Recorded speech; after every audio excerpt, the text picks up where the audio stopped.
Ambassador of Ecuador, Dr. Pérez, Ladies and gentlemen, it's a pleasure for me to welcome you at this event today.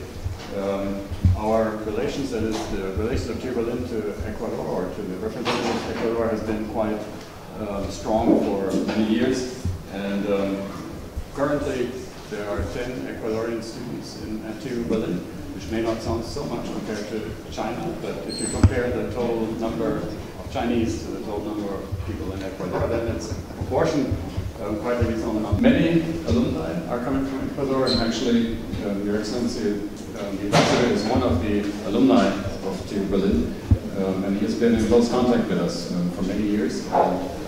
Some of you may have been here last year when we had the chance to welcome the President of Ecuador, Marktaufsichtsbehörde. He was here in the Auditorium Maximum I think in 2013, but the years go too fast. There was a full audience with 1,700 people joining to see and to listen to him. To listen in particular to Ecuador's strategies to reach economic revival, stability, and social equality. In this sense, you could see the talk tonight as a second part in this series. We will hear about the financial architecture and the financial regulation in Latin America and how we could learn from each other in Europe, Germany, and South America. I'm very pleased to welcome an outstanding guest tonight at TU Berlin. This is Dr. Pedro Páez Pérez.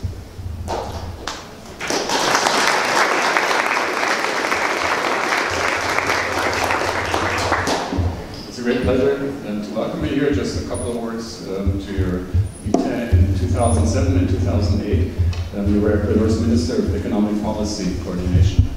And that's quite an important position. Since 2012, you've been the Superintendent for Market Power Control, issues that are extremely relevant in nowadays financial societies.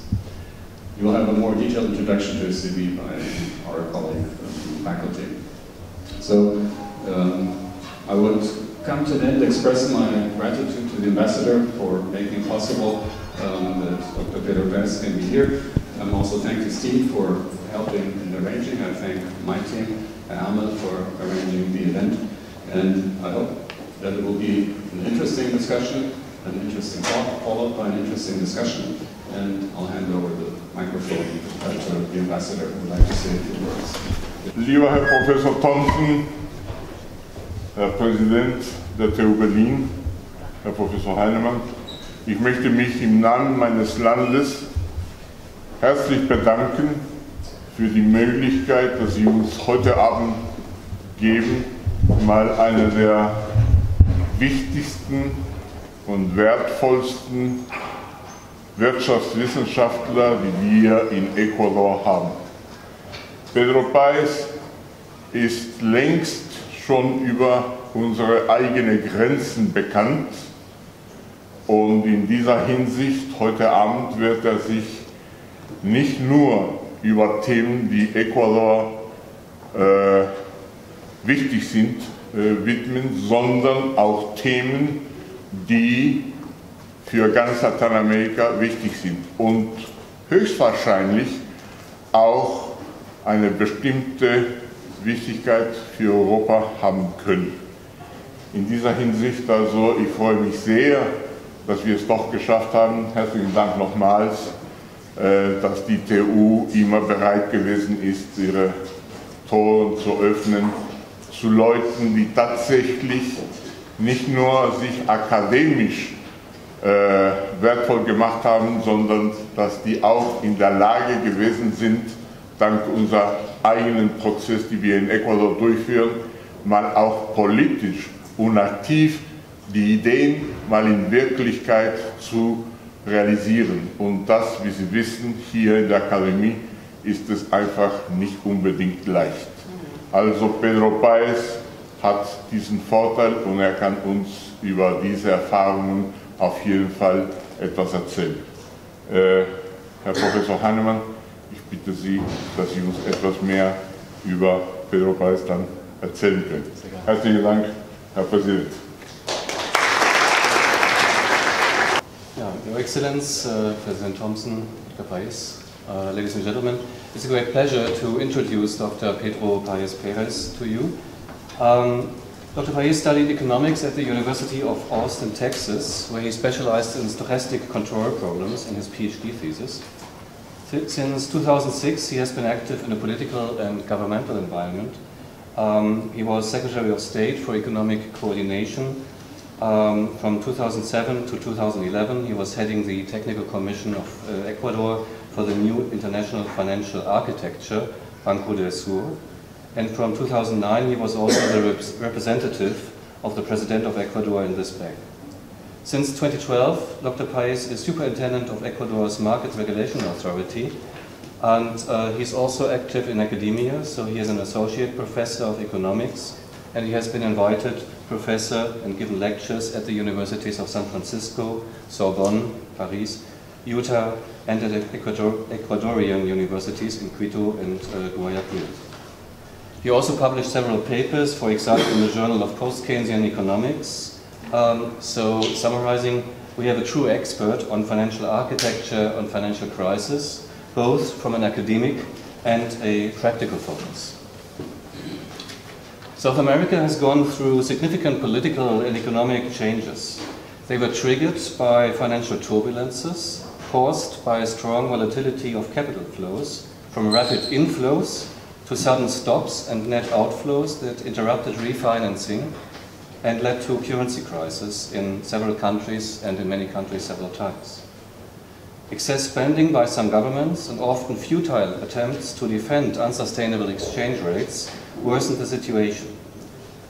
The standard answer of the International Monetary Fund, as countries' refinancer of last resort, was usually a strict neoclassical cure with cuts in spending and social security. This neoclassical approach has come under attack not only from leftist groups, but also from a wide range of scientists, of economists in particular, who doubt the usefulness of such an ideologic approach that has also been tagged as Sweetwater economics because its main protagonists are coming from the University of Chicago. But we know it can be done better, and modern economics and modern economists have a broader view on these affairs, and I think that also in the IMF nowadays there is a broader view on reforming countries and looking more into the details and going away from this one-size-fits-all kind of policy to cure or to help overcome financial distress. So we know it can be done better, and whenever a crisis hits, we try. However, errors are costly, and learning from success and from disappointments related to different ways of addressing financial market regulation is interesting and beneficial to all of us. So in that sense, I'm looking forward to your talk, Dr. Páez, and I hope for a stimulating discussion and stimulated discussion afterwards. Thank you very much. Thank you very much. Good afternoon to everybody. Sorry for not being able to speak in German here. Despite the fact that several friends were in Quito and I could profit out of that possibility. German is a very difficult language for a person that speaks in Spanish without the genitive, the dative, the accusative.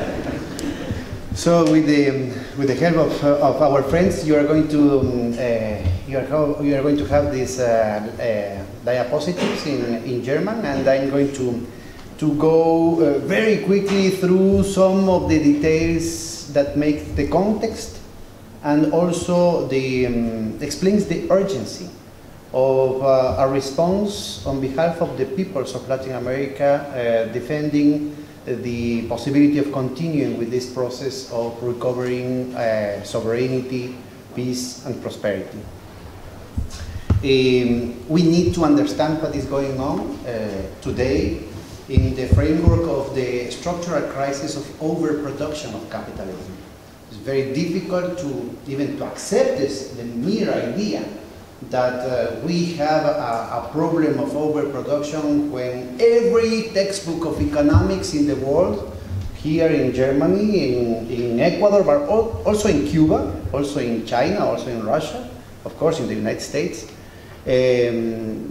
goes around the idea of scarcity. The whole notion of economics as science is built up upon the idea of scarcity.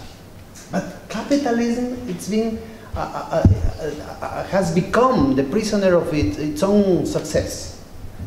Has inundated, has flooded the world of cheap merchandises. Too cheap for the rates of profit, for the margins of profit, that the level of monopolization of the world demand. And that is part of the problem today.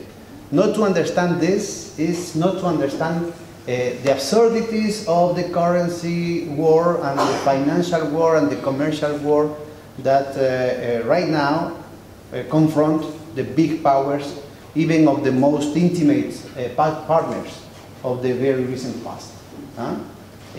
What is going on now with the continental Europe must be understood in the framework precisely of this reordering of the pecking order among the summits of power. So, first of all, you can find this, everything has the URLs, and if I skip some of them, you can corroborate, you can ask me, I'm going to leave my coordinates, for you to corroborate all this information on purpose, taking from other publications, to see that what I'm saying is up in the air.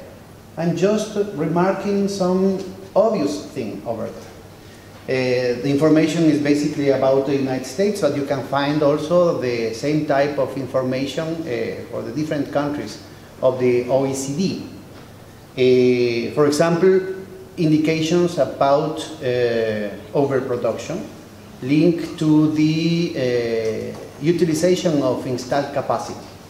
You can see if you could amend the series up to the beginning of the golden years after the defeat of the fascist forces in the Second World War, you should see that the utilization of the installed capacity is near 100%. As a matter of fact, in the case of Japan, for example, you could find up to the 80s levels of utilization over 100% due to the methodology of measuring at that time. And you must take into account that those reductions in utilization are linked to a reduction of that 100%. Because the rhythm of productive investment has deaccelerated during the last years, precisely because it resulted, it was counterproductive to continue investing in production when you had a flood of too cheap merchandise.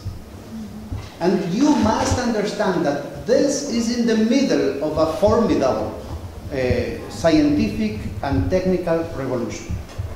Opposite to what happens during the last 5 centuries, today the effort of big capitals is much more expensive in terms of preventing the commercial application of scientific discoveries rather than the permanent introduction through competition, through concurrence, of those discoveries into the process of labor, into the permanent revolution of the material basis of the economy. And that has a lot of very serious effects in terms of the whole functioning of the society.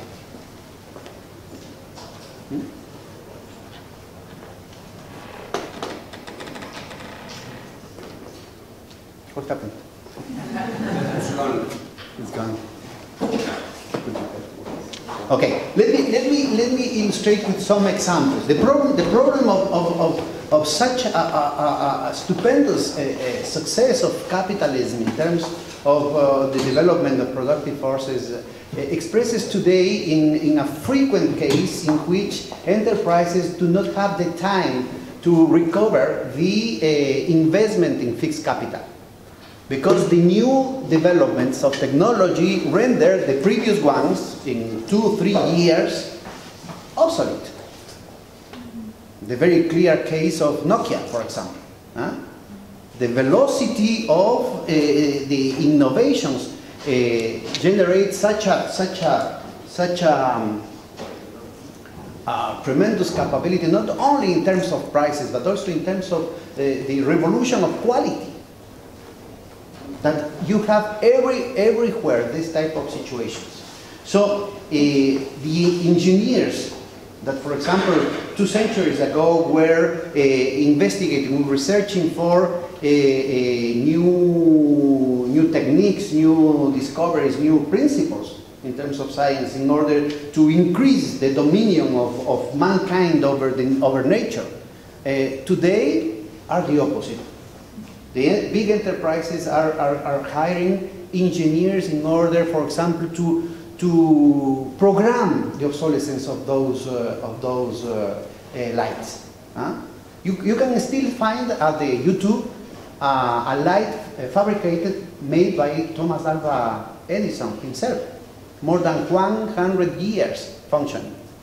These lights are programmed to last exclusively 1,000 hours, to say something. Or the permanent obsolescence that came in the textile industry out of the fashion. Or the construction of automobiles that are prevented to last too much.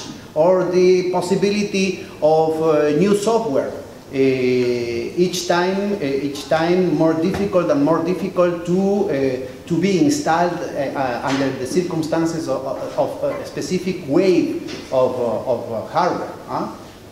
All this is a prevention, or is an artificial mechanism of renewing market space when those markets are already saturated. So that situation put in perspective the problem of overproduction, not in terms of the society, the entire society as such, but only in terms of the interest of capital. That means in terms of the interest of profit. So it is very clear, for example, today, that you have more than 1 billion human beings that are suffering famine, hunger, and at the same time you have the main governments in the world giving trillions of dollars in subsidies for the farmers not to produce, or buying that production in order to burn it as agrocarburants. Could you understand the absurdity? It is not a contradiction in terms of the epistemology. It's not a confusion. It's not a problem of perception. It's an ontological contradiction that came from the inner dynamics of the system. And that is precisely what is at play today. What should I do? It's in the middle. Okay. No, but this is for the laser. And for the for directing? For the next slide. Huh?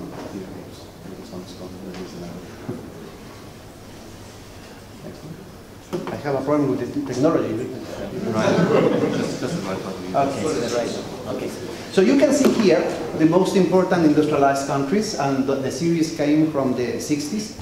Those are based upon the national accounting. There is no specific, it is just an approximation. There is no specific methodological care in terms of the purpose of the measurement.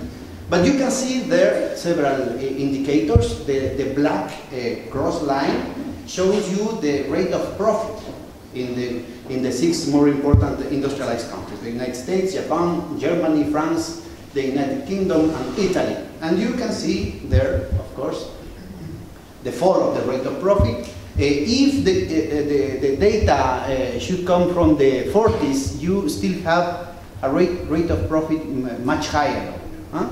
And as a matter of fact, you have a recovery in the rate of profit after the economic policies of Mr.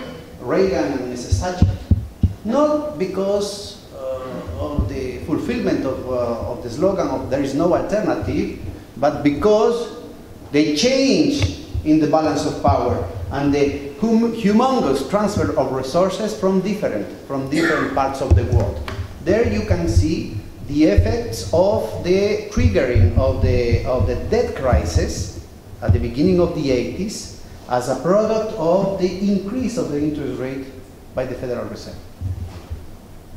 You can see, we are going to see this, the effects of this increase in the interest rates all around the world, including in the nucleus of the system here in the trilateral, no? The United States, Europe, and Japan.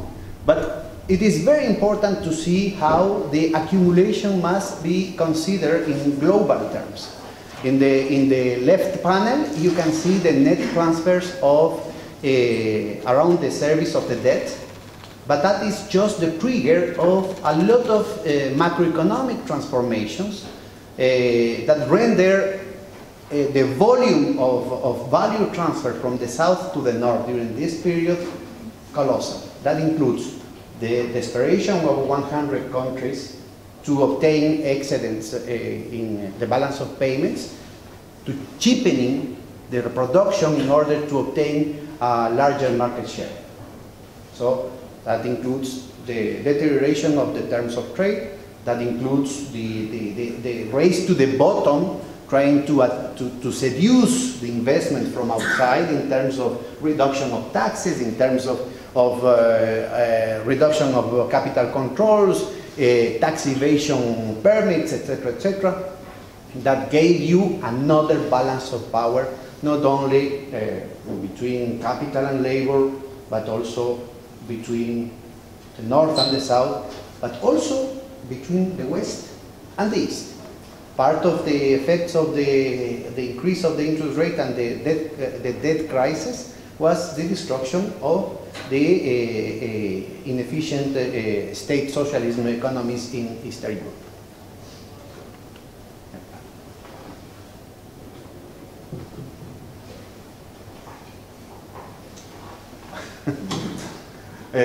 And voila, you have in the black line, you can see the increase of the financial sector as a part of total profits in the Western world, opposite to the degradation, opposite to the decline of manufacturing profits, and the effect of the rest of the world contribution to this recovery of the rate of profit. Huh? Sorry. So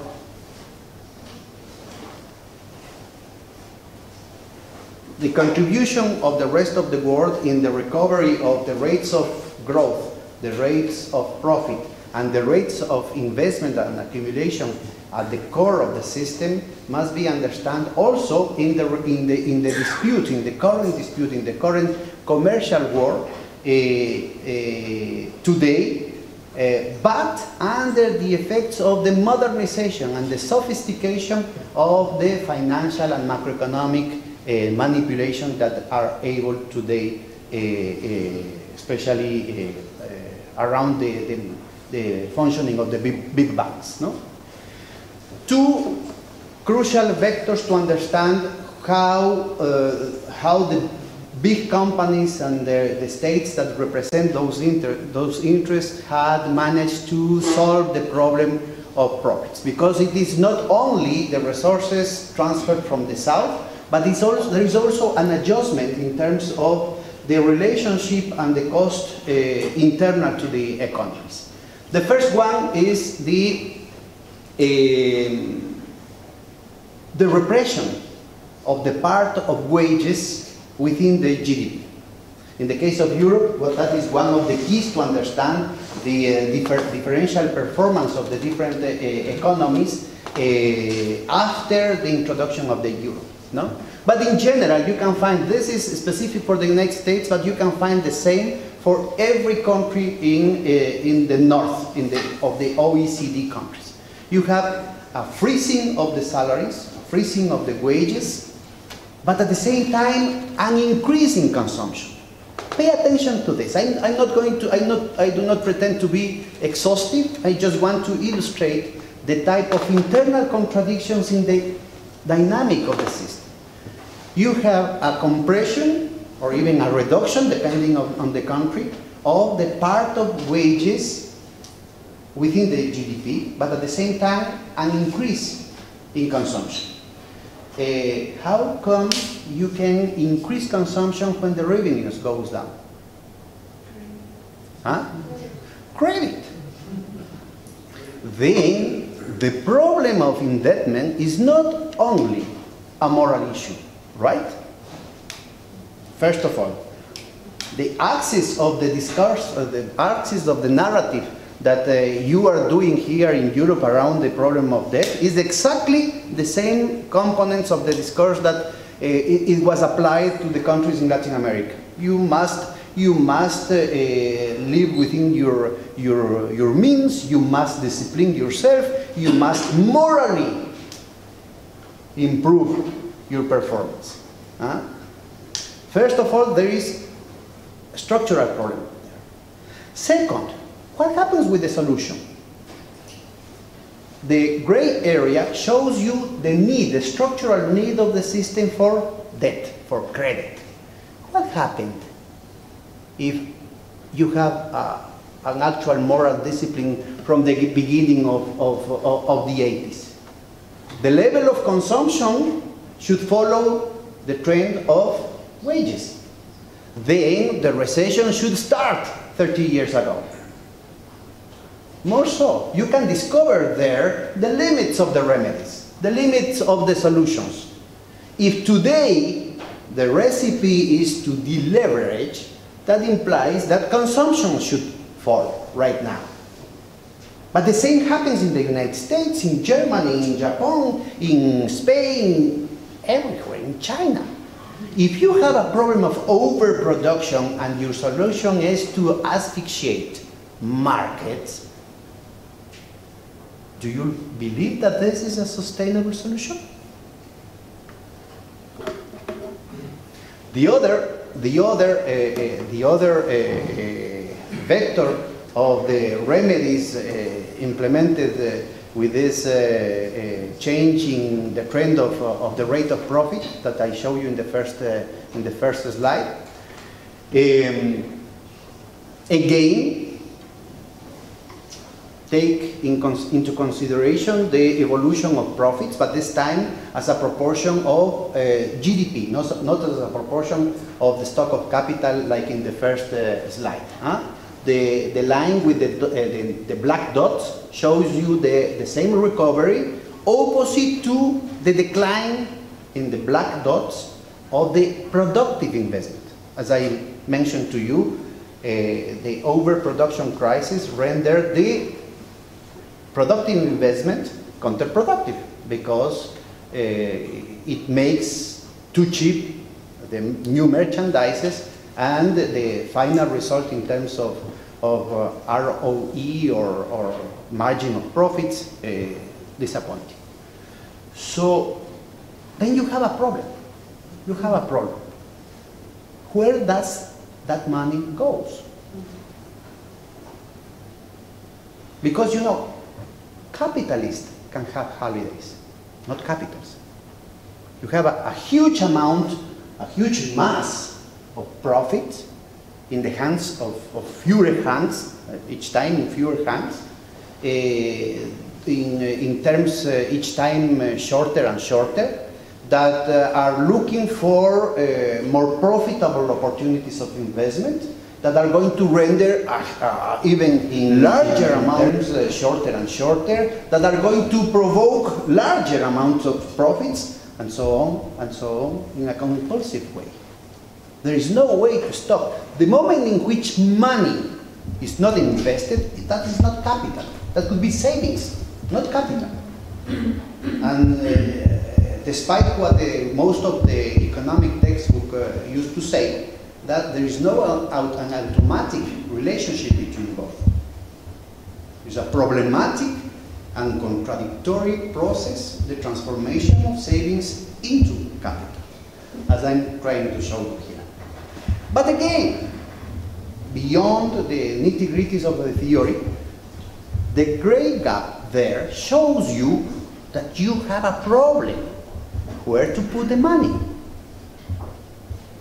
if there is no more sustainable opportunities of productive investment, what was the option? Financial investment. So the irrational exuberance of Mr. Greenspan is a need of the system. Because if you pour all this humongous amount of resources into the productive apparatus, the crisis of overproduction could worsen in such a colossal way. Could you imagine the level of technology that you were able to dispose today in terms of computers or in terms of cures against cancer or whatever? But you need to waste all this money in order to rescue the rate of profit. Okay, then again, the contradiction is not a moral failure of some actors, some operators, or the negligence of the regulators, but there is a need of the system. But because if you force all this money into the productive apparatus, how do you solve the problem of overproduction? How do you solve the problem of too cheap merchandises? How do you solve the problem of the pace of technological dynamics that render your recent investment in fixed capital obsolete? No? Okay, very quickly, because we don't have just to put you, to provoke your debate here, just to put you in perspective. That implied a change also. It is not only a technical issue, that provoked a change in the dispute of power, especially in the summits at the level of the elites.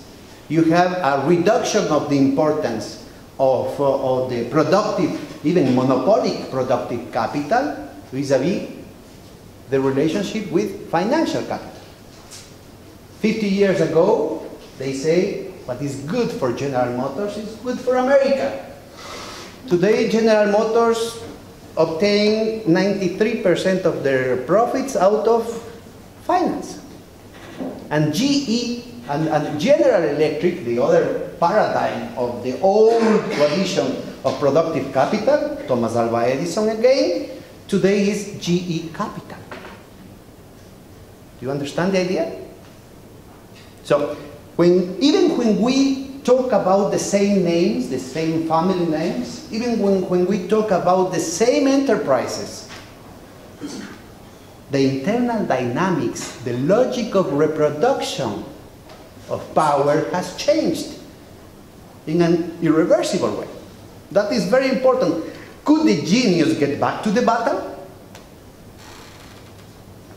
Historically, the triumph of capitalism, the transformation of capitalism from the sphere of circulation as a mode of production depended on the taming of usury capital and commerce.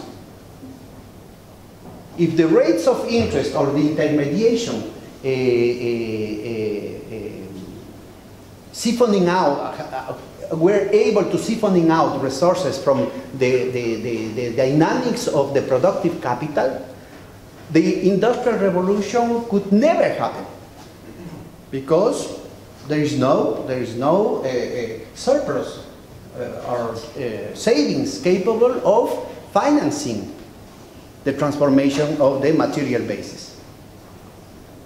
So today, in order to support the claimings of those fractions of capital, we have a very, very sharp tension, not only within every country, not only in the relationship between capital and labor, not only between the different fractions of the industry, of the business within a country, but also the representation and the expression of those interests in terms of, in geopolitical terms, including the disputes among the most intimate partners of the recent past.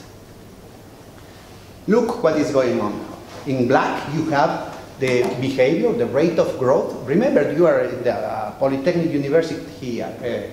The black is the rate of growth of the real economy, global GDP, measured by the World Bank. You have a reduction in the rate of growth, but an increasing volatility of the rate of growth. Opposite to the exponential, monotonic increase of derivatives. Any economist could, from any school of thought, could tell you that the only source of financial gains is the subjacent productive asset. The productive asset is going down, and the growth of financial claims are increasing in an unsustainable way. That has created such a situation in which the real cake, the real economy, is around $63 trillion in American terms. That is 10 to the 12. It's 63 times 10 to the 12 to avoid confusions because of the translation. And in order of proportions, you can compare that to the traditional debts. Public debt, the debt of the enterprise, the debt of the households, the credit card debt, that amounts to 212 in comparison to the 63. Already you have there a problem of insolvency, a structural problem of insolvency that started in the Anglo-American axis with mortgages, subprime mortgages. Then you have first-class mortgages. Then you have from the residential area to the commercial area. Then you go from the Anglo-American axis to the continental Europe, and today you have real estate bubbles in Buenos Aires and in Quito and in New Delhi and Shanghai and Johannesburg. But you pass from the real estate to the student loans, from the student loans to the households, from the households to the public sector. Where all this is going to end. But that is nothing in comparison to a new type of debts, precisely what came from the derivatives. Derivatives are not the traditional debts based upon the results of the productive project that finance was supporting. Financial derivatives are bets. How can you include, how can you value the bet that you put of a fire in the house of your neighborhood in your balance sheet? Big deal. You know, when I was a minister in Ecuador, the price of oil went up to $150 per barrel. And we were very concerned because we couldn't find what was the logic, what was the fundamentals behind this. And we were able to document with all our efforts that every barrel of oil, every barrel of Ecuadorian oil was sold at the same time 13 times. And we stopped there because somebody told us, no, that barrel has been sold already 100 times. I'm not talking about condominium. I'm talking about different claims over the same asset. And you know that the same is happening with your gold, no? Aren't you? Are you aware that the international reserves of Germany in terms of physical gold suffer exactly the same issue? And that is why the custodian banks had offered you to return your physical gold in 7 years. Good for you. By the way, Bank of England, the reputed Bank of England, was the real creator of the corralito in 1931. Ecuador and all the countries in Latin America, even before having central banks, some of them, had put all the international reserves in physical gold in the Bank of England. And in September 1931, the Bank of England said, bye-bye, and we recovered those deposits in 1949 in unconvertible pounds that were only delivered or were only useful within Great Britain. Just to tell you something about this. No? So the problem is that the amount of derivatives goes beyond 1,500 millions of millions. That is more or less something like, how do you say the game of musical chairs in German? Reise nach Jerusalem. Ah, exactly what I was going to say. So the idea here is that you have more or less 6 chairs, and you start with 21 dancers around the chairs, and suddenly enter by the door 150 additional dancers. Could you imagine what is going on the moment in which the music stops? So the remedy, the solution of the central banks is not to allow the music to stop.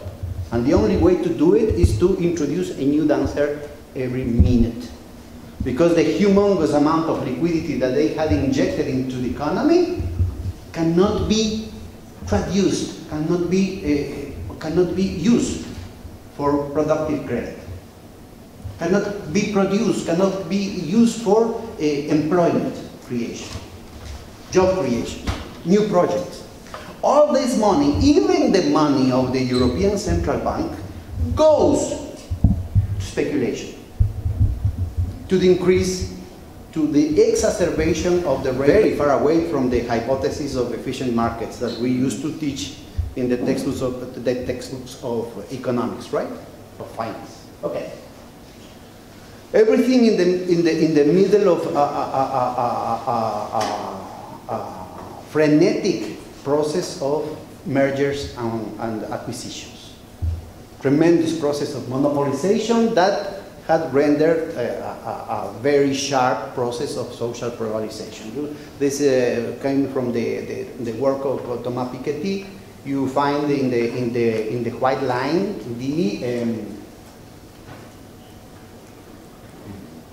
the white line is the concentration of 1%. According to the legal IRS declarations, no? In the United States. So the concentration of the income polarization that provoked the crash of 1929, 1% controlling up to 20% of the income, was transformed with the New Deal, with Roosevelt, but also Kennedy, but also Nixon. We're not talking about politics here. We are talking about the structural causes. And of course, the effect of Reagan. And today, again, the same amount of concentration that provoked the crash of 29. And you can find here in the darker lines the behavior of the European countries. One of the purposes of the financial crisis imposed upon Europe is precisely to catch up with the level of polarization of the Anglo-American axis. Okay, difficult to believe, but there you are. This is a topological map that represents the relationships of ownership control from one corporation to another. This is made by a consulting firm in Switzerland. And out of 37 million corporations in 2007, they discovered that only 147 control 40% of the GDP. And the economics textbooks still talk about free markets. You have to recognize that we economists have a lot of humor. Huh? And if you explore the details of that concentration, at the core of that structure of power is the banking system. More specifically, the Anglo-American networks of speculation. And I'm very explicit in signaling such a representative firm as Deutsche Bank or Commerzbank. The Anglo-American network of speculation, because we are not talking about nationalities, We are not talking about ethnic issues. We are not talking about languages. We are talking about logics of reproduction. Those banks, way before, had left the project of betting to productive projects. The main priority of the majority of those banks are related not to the recovery of the loans, but to eternize the loans in the same fashion that they did in the case of the Latin American external debt. They are not interested in the repayment of the loans, they are interested in the non-payment of the loans in order to provoke a long-term tributary relationship with the debtors. Meaning countries, they did it in a very successful way, in a kind of recycling of the neo-colonial relationship with Africa, with Latin America, and they are now trying to colonialize the metropolis. Be aware of this. And there you are.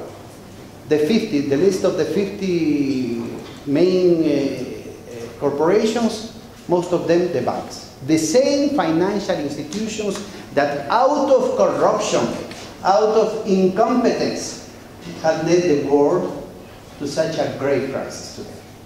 And the same banks that are receiving tons of liquidity from the Federal Reserve, the European Central Bank, the Bank of England, the Bank of Japan, the Bank of Switzerland.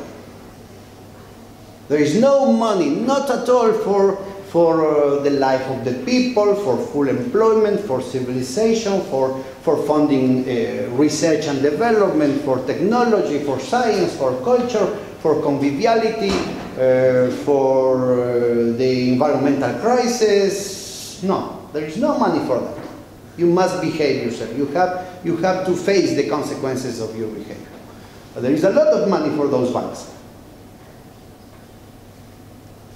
And by the way, as those banks cannot put the financial derivatives within the balance sheet because it is impossible, when you listen to somebody telling you about the stress test, they are talking about stress test without taking into consideration the performance of those derivatives.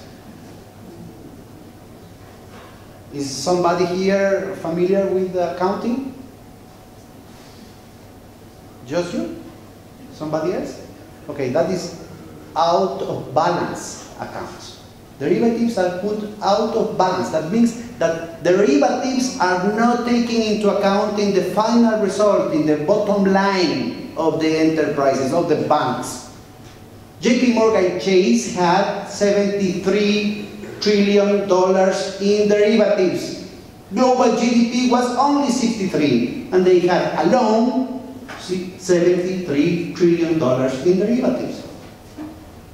And the stress tests are not taking into account the performance of those derivatives. Oh, but they can sell each other. You can ask AIG. That's true. You can Google AIG. Okay.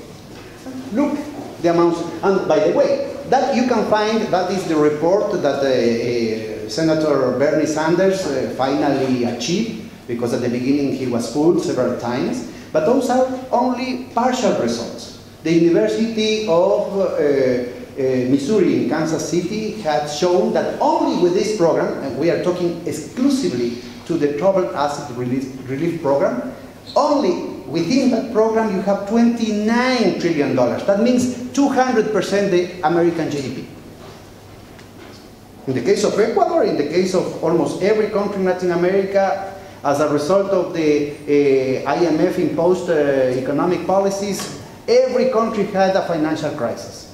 In Ecuador, that expelled 3 million inhabitants out of 12 million in 5 years. And the whole amount of bailout reached 25% of the GDP. The United States had already gave 200% of the GDP. And could you tell me what is better in the financial realm? Again, from the real estate to the public debts to the metastasis of structural insolvency. Huh? Okay, so the new phase of capital reproduction includes a criminogenic environment. We are talking about the permanent, unstoppable violation of the same laws that they themselves, the banks themselves, imposed upon our society only 10 years ago, only 15 years ago. I was invited by Fordham University a meeting about competition and loyal competition and monopolies 4 months ago, and they presented the statistics about the 50 major banks in the United States. They were the protagonists of 525 incidents of fraud. But the 10 main banks were responsible of 80% of those incidents. Okay. Look at this, the urgency. Again, it is not only the dispute, as Warren Buffett said, this is a class war, and we are winning. No? It is not only a class war against labor. It is also a class war among the different fractions of capital. You can see this in the red line. You can find profits as a percentage of the GDP since the 30s, 1 century ago. The black line is the concentration of those profits in the 200 corporations, the 200 largest corporations in the United States. And you can find that after the defeat of the reactionary forces, you have the golden years of capitalism, precisely when you recognize this. That is not Karl Marx, that is Henry Ford, that discovered that the moment in which you find that your labor cost is not only a cost but is also your market, capital opened the doors for the best years in the whole in its own history. So the best rates of growth in terms of GDP and the best rates of profits.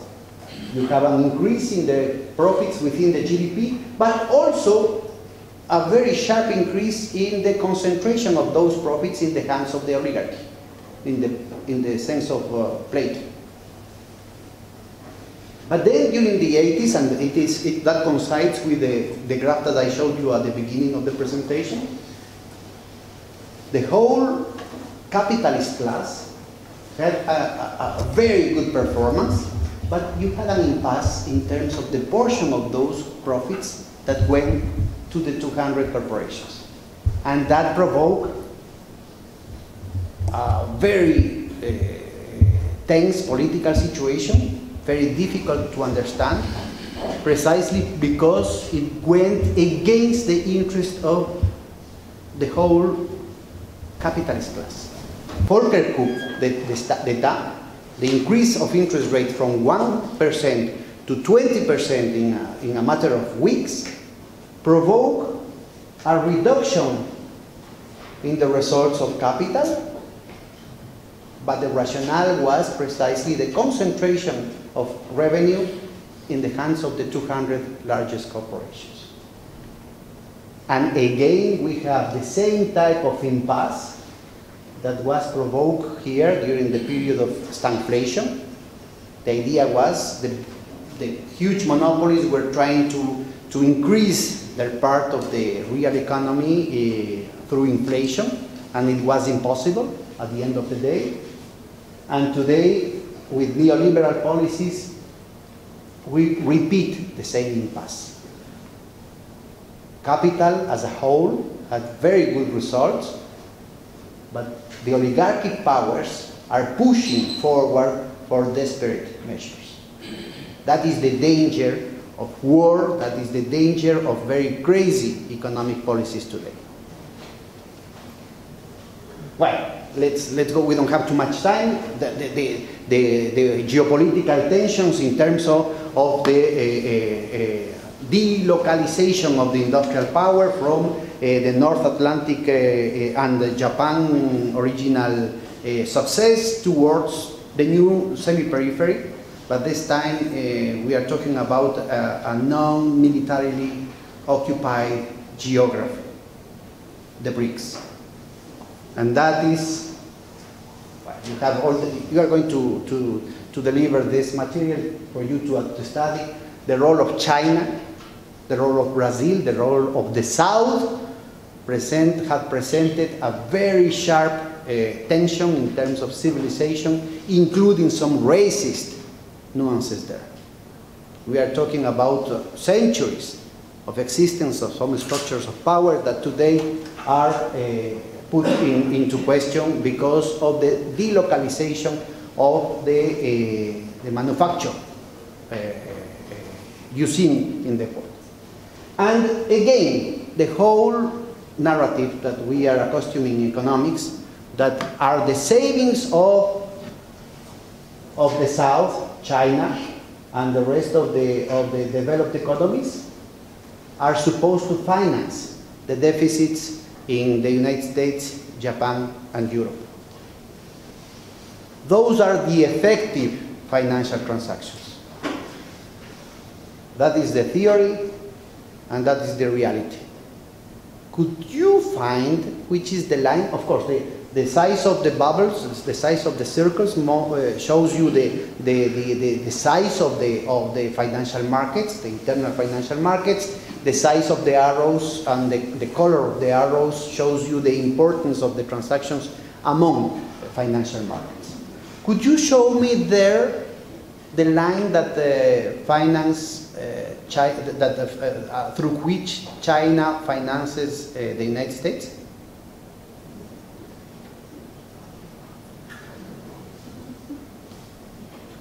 And you can look in 2007 again.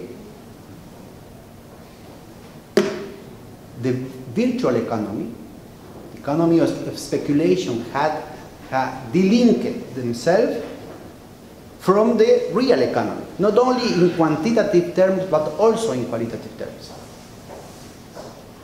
And the second detail of this slides is, look what happens with Japan. That is Japan 15 years ago, and that's Japan today. Do you have some clues about what is going to be the role of Europe, of continental Europe, 5 years, 10 years from today? The technological avant-garde of Japan 25 years ago was as sharp and as menacing as today is the core of the continental Europe, France and Germany, in the framework of a crisis of overproduction. The recipe for Japan was 25 years of recession. After the Plaza Accords and the Louvre Accords, financial and macroeconomic manipulations can endorse the destructive powers of the crisis. And you must read what is going on here in Europe precisely. The BRICS are recycled, are rebuilt from the perspective and the needs of the transnationalization of finance and the financialization of transnationals. So this is a very limited and contradictory process. There is no saints and angels in this process. But the problem is that that tension, you can see here, the evolution of productivity at the core of the system, including Europe, vis-a-vis the exponential growth of productivity of labor in the South. And the tension that provoked. Even if the enterprises that have been at the core of that delocalization are the same. Well, we don't have time to go into the details. Look at the new dynamics of international trade.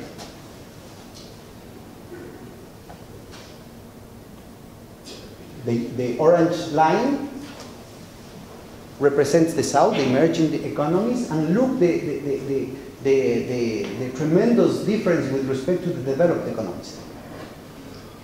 The power of attraction in terms of the partners, in terms of beyond politics, beyond geopolitics, the role of Brazil, the role of China, the role of beyond what is going on with respect to the military cooperation, beyond what is going on in terms of ideology. That is what is at the core of what is beneath the confrontation today. And more so in terms of the quality of for example, the South-South trade. The new role of these new forms of cooperation, still controlled by the unipolar world, still controlled by the monopoly of the Anglo-American financial system, is still controlled by the paradigm of speculation and short-termism embedded in the dynamics of credit creation, embedded in the dynamics of transactionality, embedded in the dynamics of liquidity at the global level. Because dollar controls the monopoly of transactionality, liquidity, and credit, including development credit. Okay, let's, just to finish this, in terms of Keynesian, that is a very important reference. In terms of the possibilities of Keynesian alternatives, you have to consider precisely the fact that the deindustrialization at the core of the system had weakened the role of the traditional remedies in terms of fiscal stimulus, in terms of public works. You have a much larger result in terms of multipliers in countries like Brazil, Argentina, China, than, for example, in the United Kingdom. Not the United States, not of continental Europe, because the regional productive power of the United States, it's still very vigorous. As is vigorous the role of productive capital here in the continental Europe.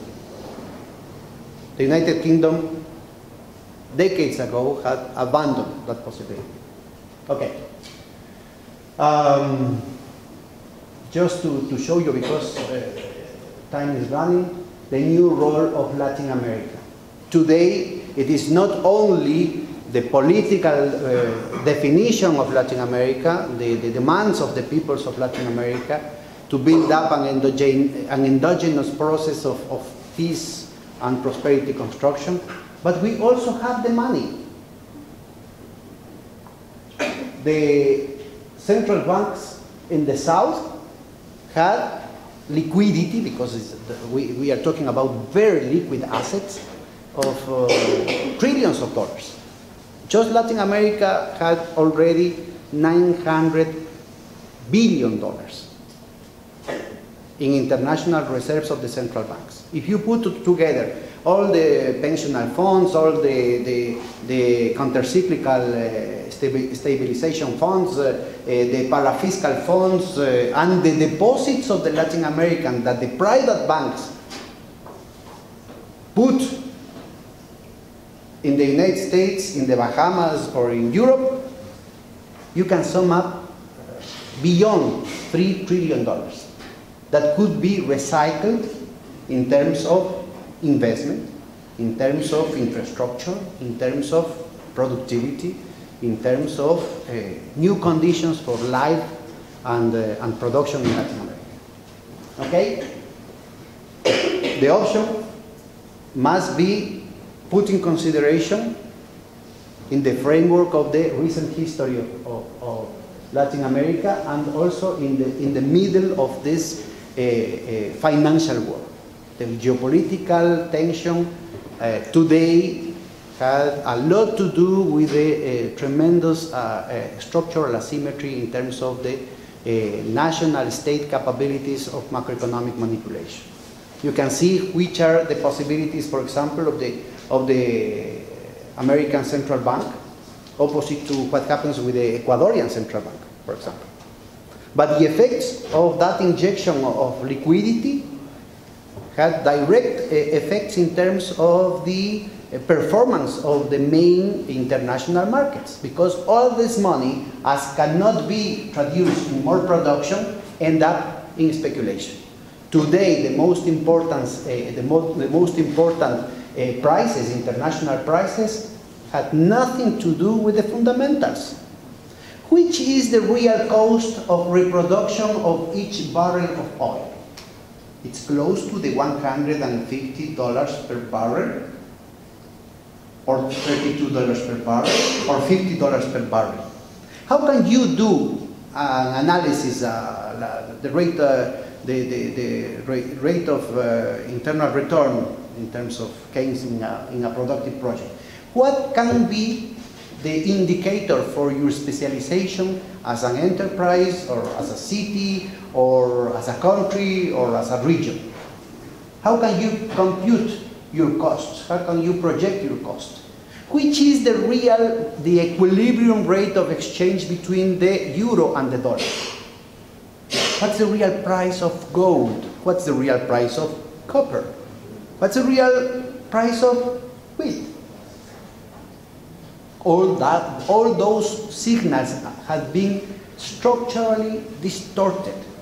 Markets cannot allow today to have some clue to recover the coherence between production and consumption.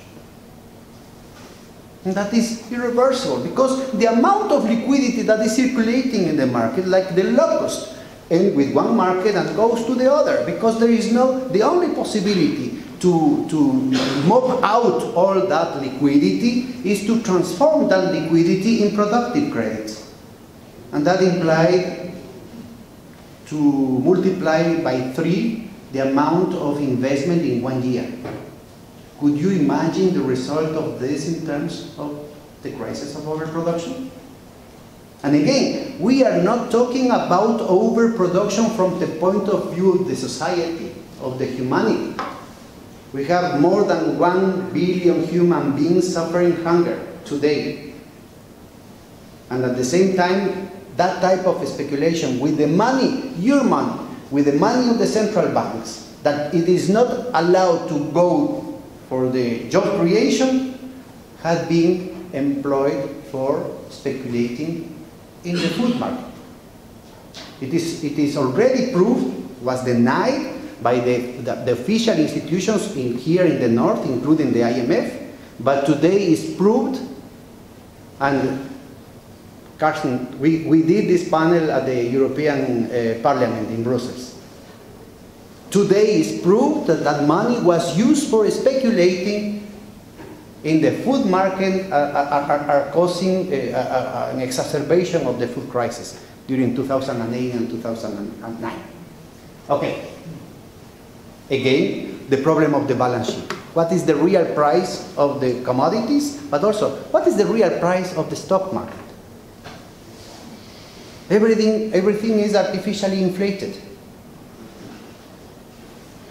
By the way, the stress test of the banks put all the derivatives out of balance, but the derivatives or the financial assets that the bank chooses to include in the balance sheet is not at mark to market. It's not value to the price of the market. It's mark to model, to the model that each bank considers appropriate. So you put the value that you want.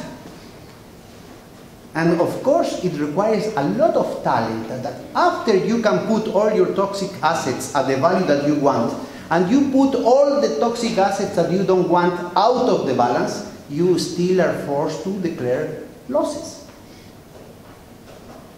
As several systemically relevant financial institutions have done during the last years. So, very, very difficult the situation, the moment in which you provoke sincerity in the markets. We are not talking about the financial markets exclusively here. We are talking about the real enterprises, and we are talking about the national account. never as today. Look, those are the figures from the 16th century, from the 17th century up to date, and never as today the inflation in prices that you can find. Look, the bubbles here, we are talking about a logarithmic scale that should be in exponential fashion. And these three bubbles are at the summit of the historical trend since the 19th century in the United States. Look, the total distortion in the behavior of the key international prices. Food, metals, strategic minerals, energy, and again, a long-term perspective.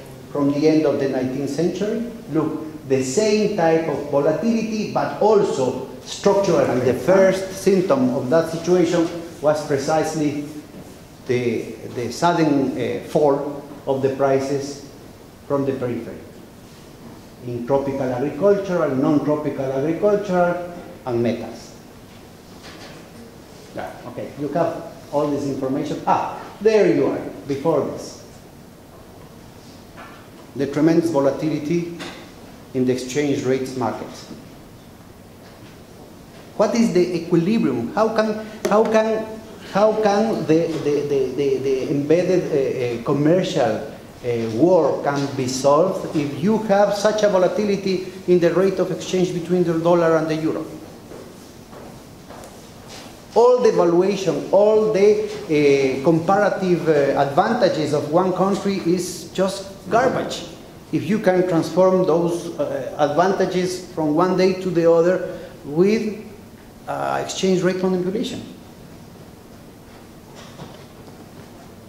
And again, the easiest and the most profitable way to solve the problem is war.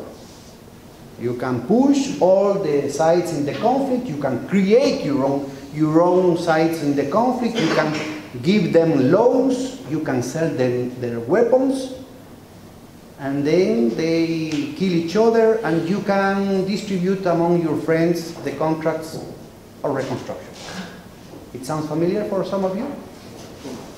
Look, the United States had more than half. That means all the rest of the countries together could not match the production of weapons and the spending of weapons of the United States.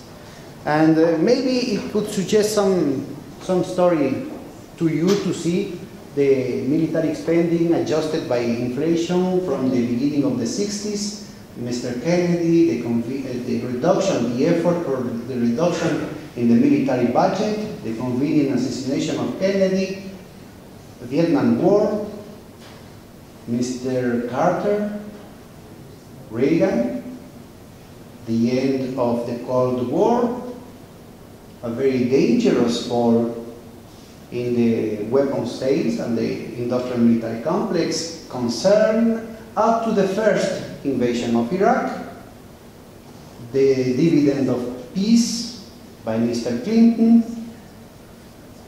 the coup d'etat of Madame Monica Lewinsky, Kosovo, 9/11, war against terrorism, frightening. A new reduction in weapon sales. Be aware of this. In Latin America, we are very concerned. After 50 and something years of dismantling of the Fourth Fleet of the United States, Mr. Obama had redeployed. Today, that every country in Latin America is a democracy, had redeployed, and he just declared Venezuela a threat to the national security of the United States. How many nuclear weapons have Venezuela? Or Ecuador? Are you kidding us? And for sure there are a lot of humanitarian and progressive and decent people here in Europe willing to support humanitarian imperialism. 500 years ago in the name of civilization and Christ, and today in the name of democracy and freedom.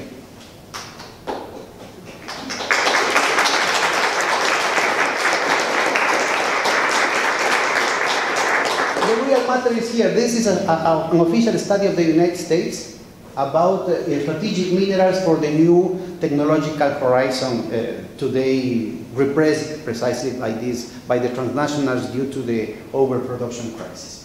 You don't have uranium here, but you have all the rest. The green bar shows you the reserves in Latin America, the red one is China's, and the blue one the United States. A continent of peace, a continent of hope, could suddenly turn into a nightmare because of those interests. You don't believe any story about democracy, about gay rights, about indigenous rights, about I don't know what. That is the real bounty. Look what is the history of austerity policies in Latin America. This is not an endogenous situation. That was imposed by the World Bank, the IMF, and even some regional multilateral institutions with the support of the predominant theory, the unique thought of neoliberalism. Look, that is the rate of investment as percentage of GDP in Latin America. Those are the figures of ECLAC, the United Nations Commission for Latin America, since the 50s. And during the inefficient model of import substitution industrialization, you reach up to 25% of the GDP. The case of Mexico under Alemán, 35%. The dictatorship in the 60s in Brazil, 35%. In the case of Ecuador during the 70s with the oil exports, 38% of investment. The business-oriented neoliberal model that was going to provoke investment dropped structurally the rate of investment to levels of 15–20%. And that was only changed during the last years because of the new political situation. I'm not talking about exclusively the countries with progressive governments. I'm talking about the new correlation of forces that push even the reactionary regimes to take into consideration the population. You have today in the most incredible politicians sudden concern on social issues, income distribution, the rights of the people, etc., no? Because the new political balance of power. Of course, in terms of poverty, you have a very clear result, an increase in the number of extreme poverty. The measuring in green is below $1 per day, per capita per day, and the other, the purple one is $2 per capita per day. And you have an increase in the number of poor people, an increase in the number of very poor people, mitigated only during the last 15 years by the new progressive forces in Latin America. But mitigated, we have lost the real effect of the neoliberal policies is very clear. That is the real result of the austerity policies. And in terms of macroeconomic performance, you have in the orange bars the GDP growth, again from the 50s, and you can find that the average rate of growth is more than double the average rate of growth during the neoliberal period, with a very, very modest recovery during the last 15 years. Stagnation and uncertainty. Volatility, the quality of growth, because if you have a market today and you don't know what is going to happen tomorrow, it is very difficult for you to have a bet, a long-term decision in terms of sunken cost of machinery and equipment. It's the transformation from that type of investment towards real estate speculation, trade, imports, or financial derivatives, or financial speculation. Again, you had during the import substitution regime of accumulation a deterioration of the external sector due to the addiction, the very sharp marginal propensity to imports, due to the domination of the transnationals and the recycling of the obsolete technology in the north to profit out of the protectionist policies in the south. That's true. But again, after the sharp processes of devaluation, after the permanent looting of labor and natural resources, you still have a vulnerability in the external sector, but this time not due to the import of productive capabilities, but due to conspicuous luxury imports. Again, you have a recovery during the last years in a big proportion due to the efforts of the progressive government, but we are going to see due also to exogenous factors.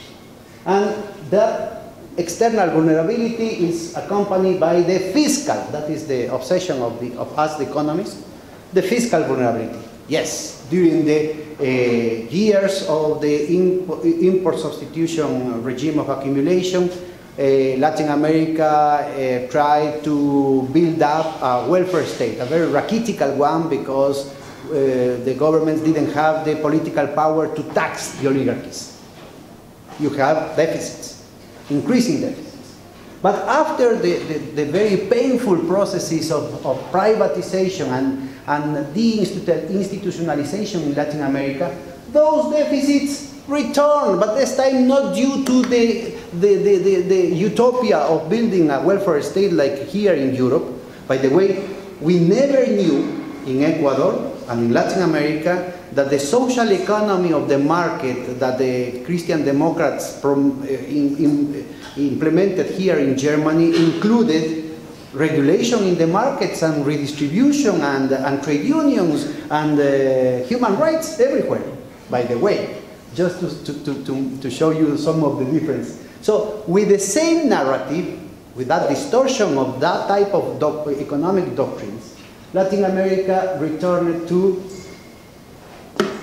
a free market economy, but it was actually a wild capitalism, but this time with a very, very feeble tax base, with a very, very feeble productive apparatus that rendered again very vulnerable the fiscal performance. Again, with a recovery during the last 15 years due to the new political situation in the country.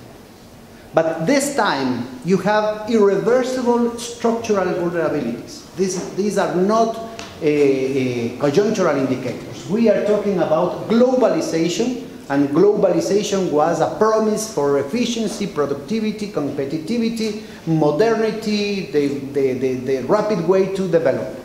And there you are.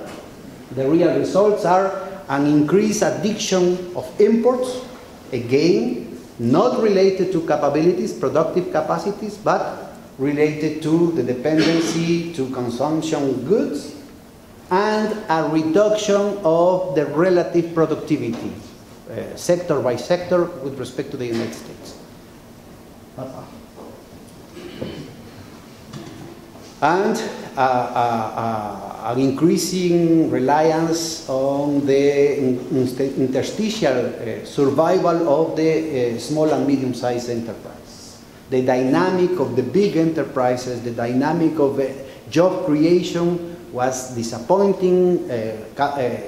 CEPAL used to talk about the dynamic insufficiency of capital, and the real support of the economy comes from the small and medium-sized enterprises in terms of employment, in terms of even in terms of GDP countercyclical behavior, but also in terms of external performance. No?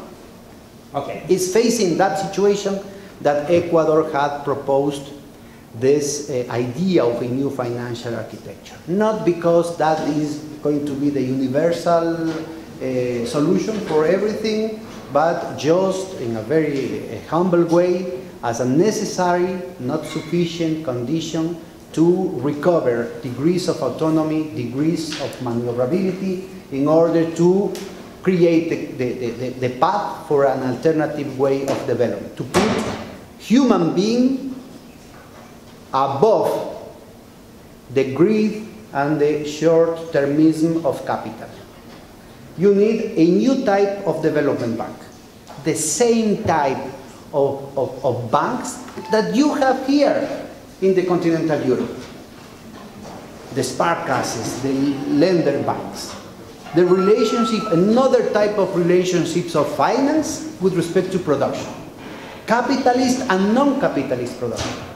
Big production and small and medium-sized production. Then we need to recover the role of money. We need to dispute the nature of money.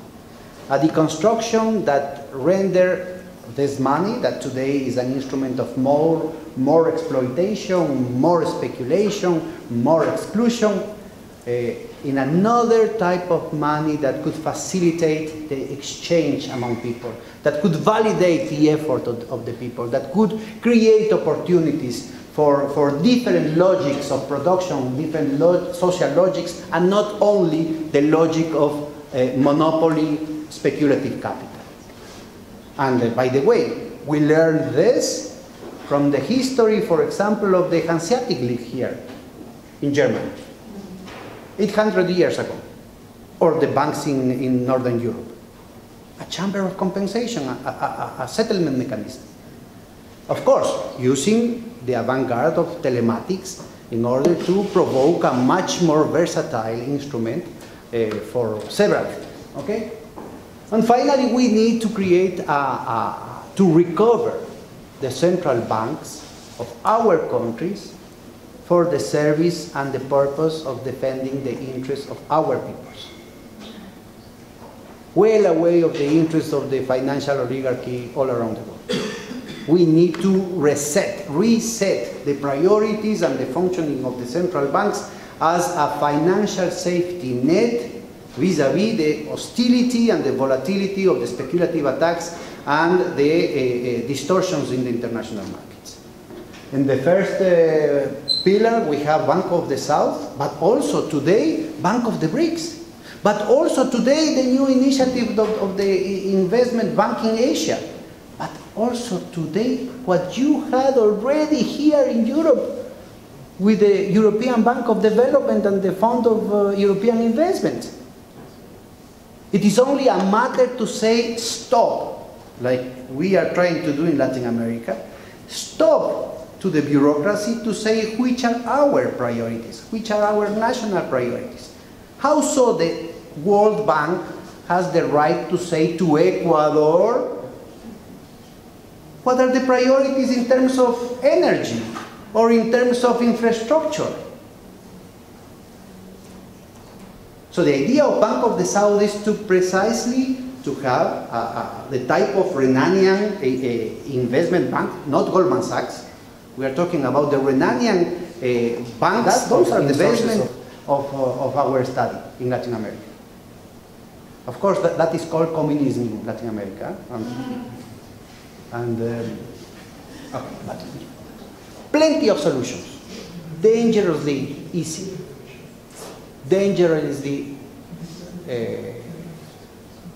Dangerously feasible today, right now, in every continent, according to the institutionality and the cultural and political trajectories. In the second one, again, it is a new type of bank of development, but also with all these details that you can study there, but also a bank for a new type of development. It is not business as usual. We need to transform the priorities. We need to assure the strategical needs of our peoples, even if that could not comport with the criteria of efficiency and short-termism that today dominates the logic of the development banks, even the official development banks.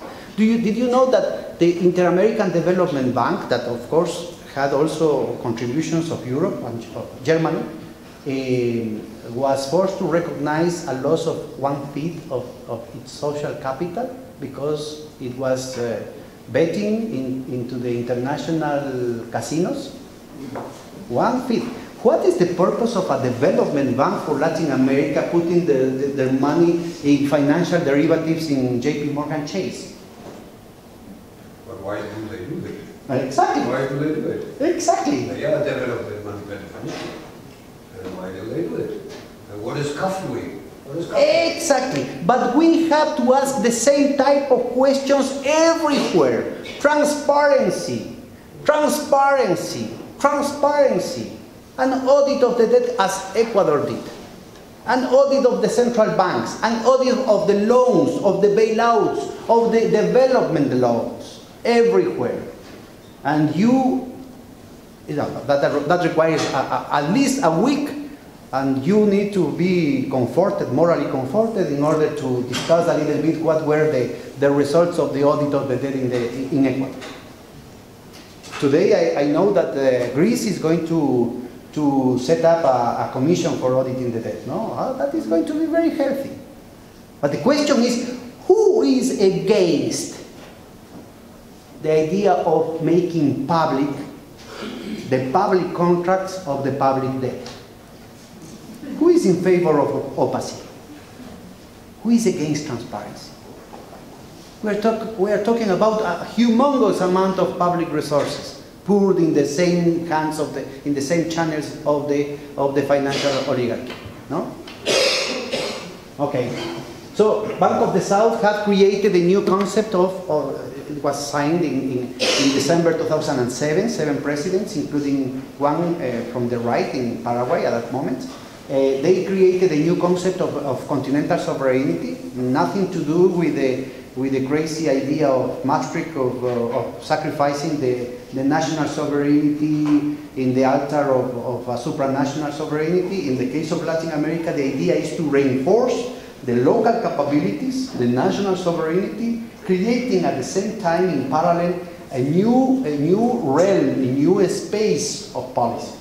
This policy space at the continental level includes the notion of supranational sovereignty in food, in healthcare, in energy, in the production of knowledge, in the development of natural resources, in continental infrastructure, not only those linked to monopoly capital.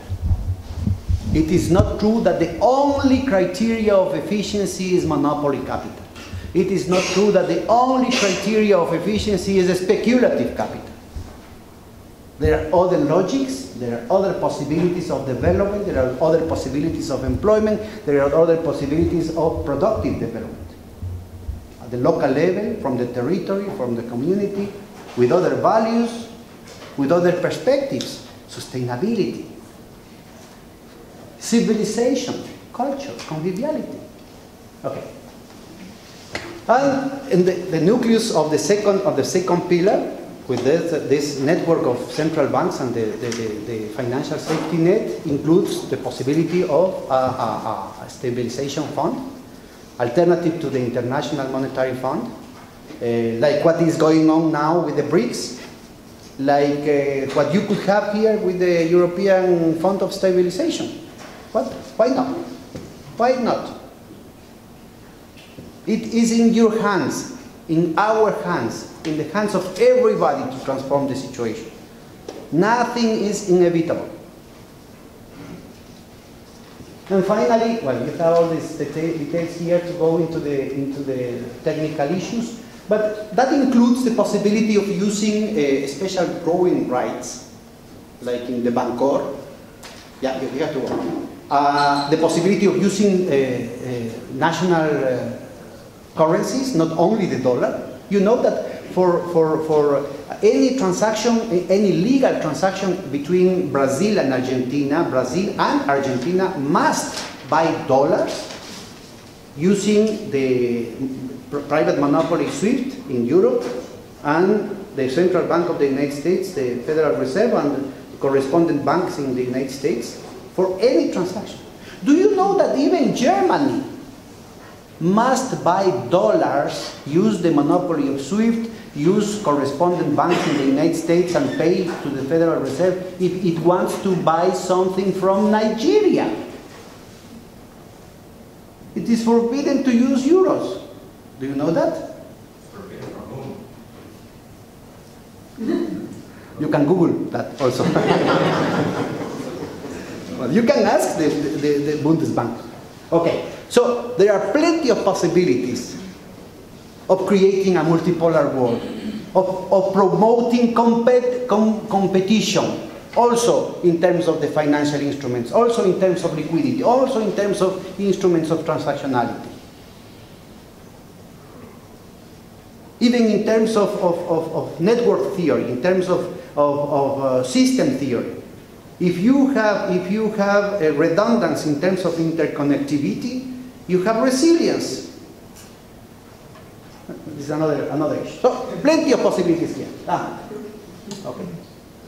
And finally, okay, we don't have time to go into the details. And finally, it is already working among the countries of the Bolivarian Alliance for Latin America, the Sucre, the Unitarian System of Payment Compensation, of settlements, Sucre, since February 2010.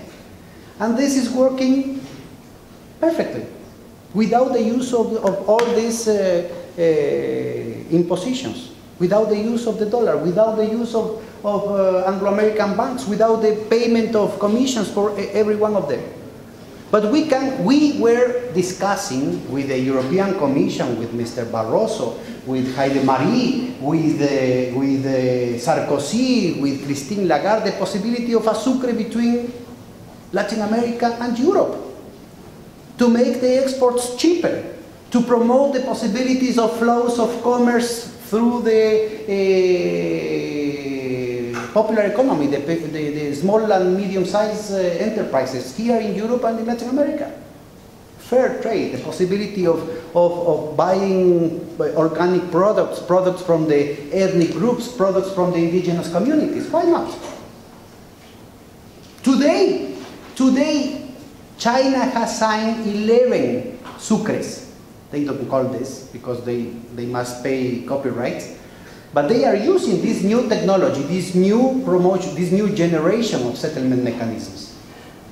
And one of them has been signed with Germany. Are you aware of this? In the framework of the new Silk Road, China and Germany had signed a sucre.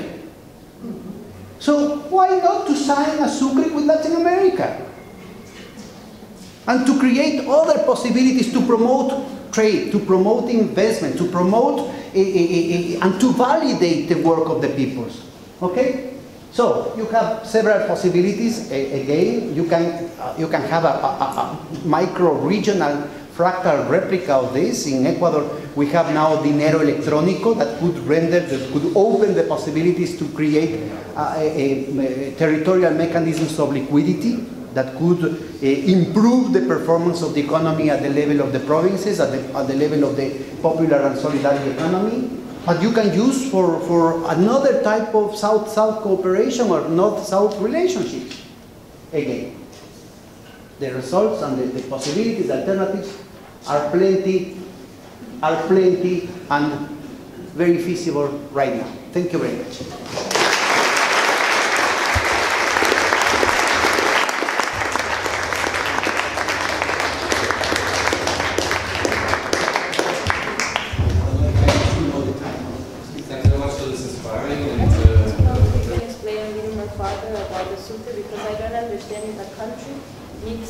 Buy sucres in its national money, or do we have to have a reserve for doing the transactions with sucre?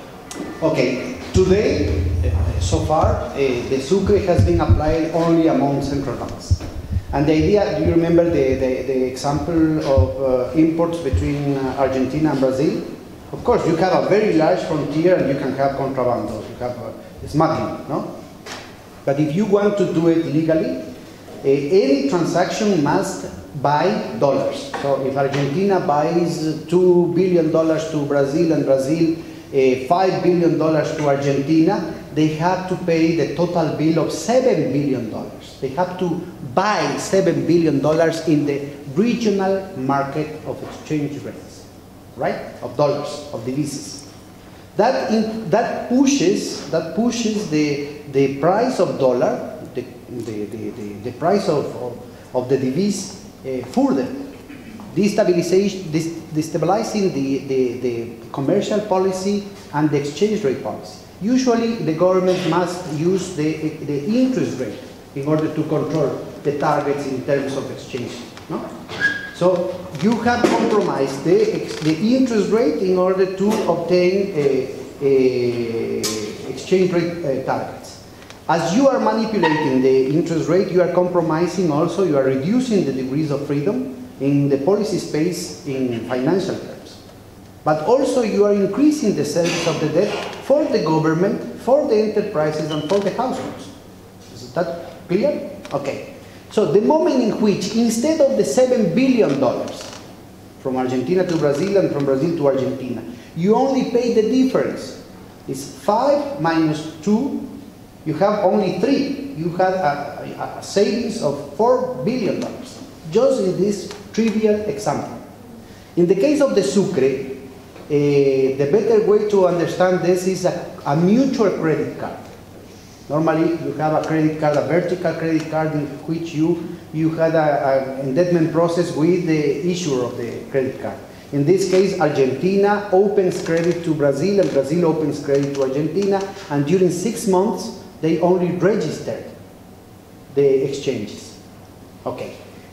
The innovation is the hybrid of a settlement in a new title, an IOU, that is called Sucre, that cannot be convertible to dollars during 6 months, but could be negotiable immediately. That means that you can, with these IOUs, you can buy other things within the Sucre mechanism. Is that clear? That creates new possibilities of payment. That creates new means of payment that could promote more exchange, more trade, and that would create new facilities in terms of balance of payment needs. At the same time, you are reducing the stress over the exchange rate policy, over the finance and the interest rate policy, and over the fiscal policy. Liberating resources for productive investments. So part of the problem is that you have, right now, not only in Latin America, but all around the world, you have to increase your international reserves out of the fear of a speculative attack. We are today, the last statistics that I saw, we are talking about $12 trillion in international reserves. You know which is the country that has the largest international reserves in the world? Bolivia, as a proportion of the GDP.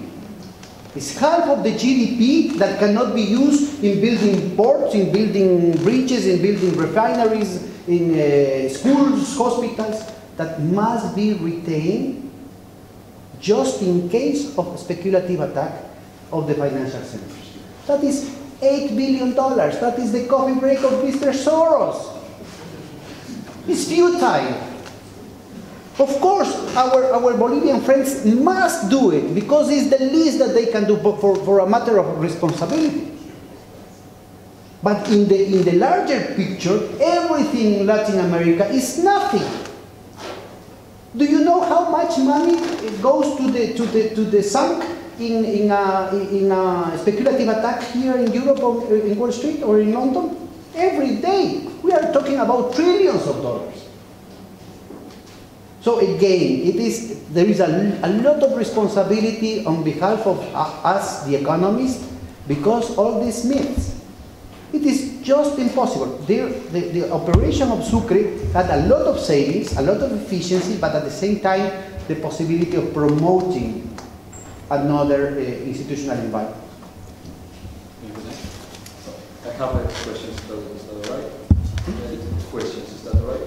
You have 2 questions. 2 questions, yes, sure. Yeah. Well, the first one is about the European crisis. So So in 2008, when it started in the United States with the real estate crisis, the United States Central Bank, they solved the situation in Florida, let's say rapidly. But in Greece or Spain and Ireland, it's been like a failure. So what is the main failure of the European Central Bank and the International Monetary Fund in order to solve this crisis? And the second one, I'm from Colombia, and this Sucre project actually is something very interesting that I haven't actually heard. And what is the role, for example, of the Pacto Andino, of the Andinian Parliament? Because they are, we know they exist, but they are not like veto players. They are not visible in order to promote this integration, for example, with countries like Colombia, that are kind of isolated. Well, you know, let's start from the second one. All the instruments that we had designed, the Ecuadorian proposal for the new financial architecture, it is projected to build up and to reinforce integration. So there is no isolations. Vamos a andar con todas las banderas trenzadas de manera que no haya soledad. It is impossible, the moment, for example, it doesn't matter who is the president in Colombia or in Chile or in any country. Do you believe that any country in Latin America could get apart itself from the project of the railroads in the whole continent? Impossible. Could you believe that any country in Latin America could isolate itself from the possibility of searching the solution for a dozen of the neglected illnesses? We are talking about 85 million Latin Americans that suffer illnesses that are not business, that are not profitable for the big pharma. Leishmaniasis, Chagas, ¿cómo se llama la que está pasando ahorita?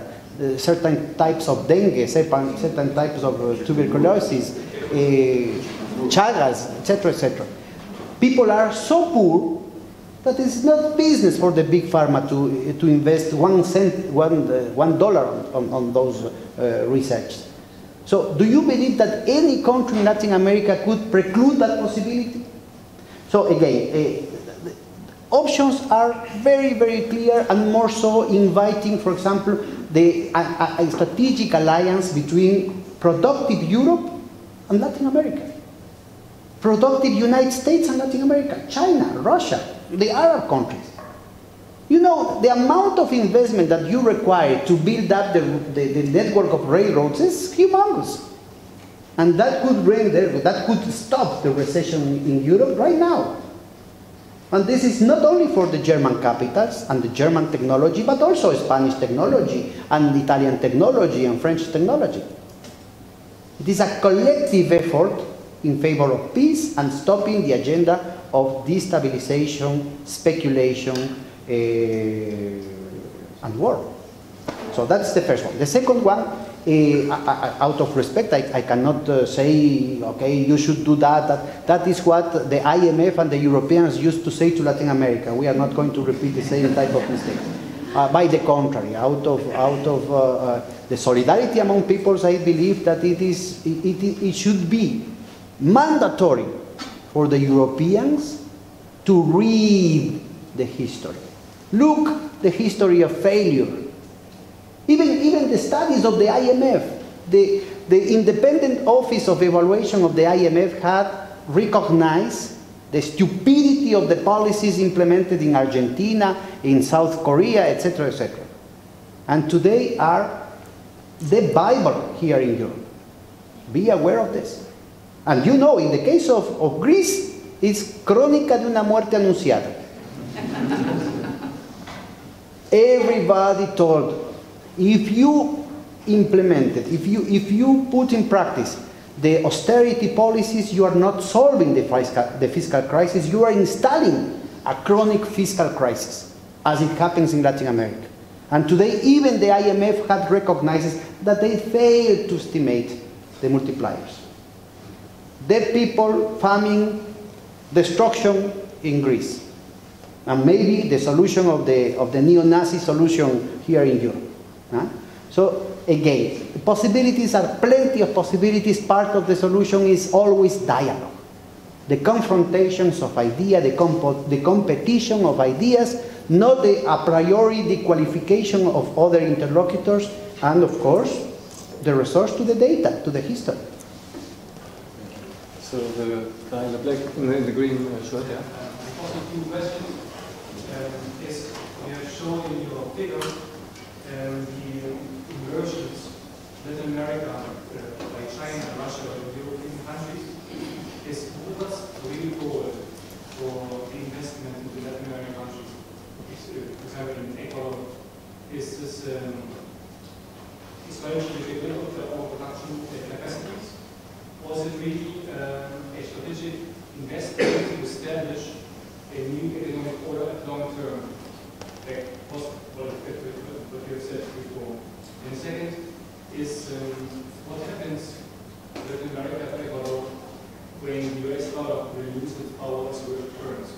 Could you repeat that, please? What will happen in Latin America or Ecuador, especially if the US dollar will lose its power as a world currency? Okay, let's start by the second one. We are not pretending the disparison of the United States, nothing like that. But democracy includes multipolarity. Yes. Democracy includes alternatives. And if some power insisted in the monopoly of everything, you are condemning the whole humanity to an authoritarian solution. And again, I'm trying to show you how the internal contradictions of that power, of that stubborn power, is going to lead humanity to another episode of wars, of global wars. Within the United States, you have plenty of alternatives that have been submitted, have been sacrificed by Wall Street. Main Street has been sacrificed by Wall Street. Like here in continental Europe, the productive Europe has been sacrificed by the financial interest. And again, the real power of Germany, for example, is the financial capabilities, the financial interest. Germany has the luxury of disputing the first place in global exports with China with a rate of wages 56 times larger than China's. And of course, the main advantage of Germany is technology, is the production of means of production, and the main market is Europe. But you are killing the main market of Germany. If you kill the main market for equipment, we are talking about that derived demand, okay? It is insane to buy a machinery, equipment, technology, if you don't have any perspective of relancing of the economy. And what is going on here in Europe is pushing the capitalist interest in Germany to recycle towards the industrial military complex. Like what is happening in Japan. The avant-garde in technology in Japan and Germany that was in big part created by the constitutional restriction to get engaged in the armed race, today has been reverted because of the recession, the engineered recession towards the financial and macroeconomic manipulations. Okay? With respect to Ecuador, in our constitution we have precisely this new idea of Capacñán, summa causal, summa camaña in Aymara. So the idea is basically to put the human being above the greed of capital.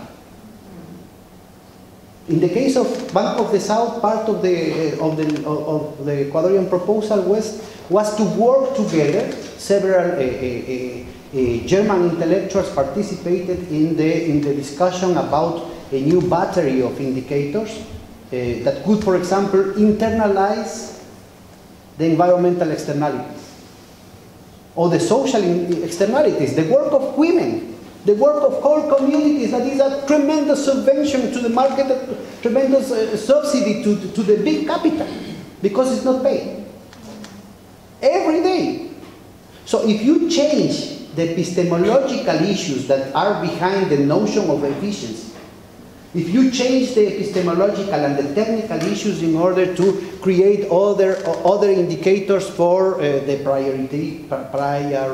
prioritization of the projects, the evaluation of the projects in terms of feasibility, etc., you are going to see that all the problems of all the contradictions in terms of sustainability disappear. And you know, you have here President Sarkozy summoned an international commission of experts to discuss GDP as indicator of welfare. And you are going to find there a lot of the notions that we are trying to put in Ecuador, in Latin America, because Bolivia had also the same concept in technical terms, including other dimensions of the human being, other dimensions of society that are totally neglected, not only by the economy, but also by the academia.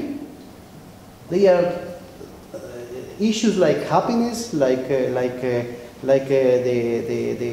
psychological welfare of the people are only dealt in terms of illness, in terms of abnormality in the psychology departments. But of course, serious people like us, the economists, are totally forbidden to talk about this type of issues, cheesy issues like this. But you have plenty of technical production around this, and not only from the south, but also here in Europe, and not from the left. From Mr. Sarkozy in France. You can find in the web page of the presidency of France. Huh? So just to illustrate it. Okay, there's two more questions and then we have to finish. You are next. On behalf of both of multilateral Latin American entities, you mentioned energy sovereignty and maybe possible energy independence. So my question is the perspective of renewable energy, especially in Latin America or Ecuador. I have a remark too. I'm very, very disappointed about the Yasuni case because it didn't work out to get CO2, carbon dioxide cleanups in respect to all the emittents. So my solidarity to Ecuador. I hope it will get better later. So first, good wishes and do more. Good luck for your electronic currency. Maybe resist attacks too. And maybe a facelift could be those. What's facelift? I don't know what is facelift. Maybe a facelift could be built in generation, maybe in Ecuador too. Maybe I have two best wishes. One was renewable energy. With respect to Yasuni, not only you, me, but President Correa is also disappointed facing the hypocrisy of the international community. Ecuador was willing to sacrifice half of the revenues of the most important yaciment, the most important reserves of oil, and oil is the main export of Ecuador. So why don't you ask the United States to stop exports of weapons? Yeah. Why don't you ask Switzerland and England to stop toxic assets? Very simple. Why are you asking a poor country like Ecuador? We still have 25% of malnutrition in Ecuador. So there is not only the hypocrisy of the international community, but also the hypocrisy of several intellectuals and several activists that are willing to spend until the last drop of blood of the Ecuadorians for their principles.